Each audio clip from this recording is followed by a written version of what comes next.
Fortunately, there is an air leakage from the air valve and exhaust hole after pulling the trigger on the steering platter. The reason for air leakage from the air valve or exhaust hole is that the air valve inside the switch or the O-ring of the stem is damaged. Let's open it up and take a look. Loosen the screws holding the air valve a little.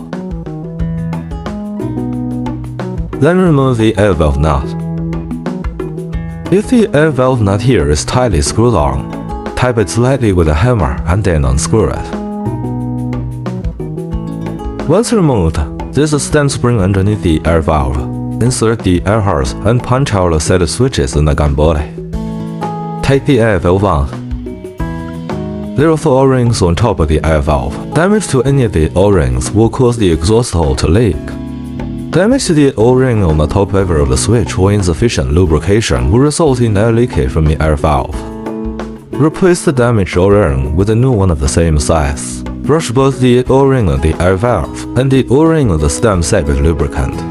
Install the stem set back into the air valve, then put them back. Use a wrench to bring it up to the threaded position.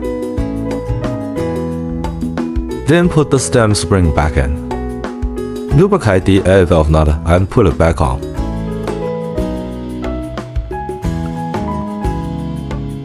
Tighten the screws securing the air valve.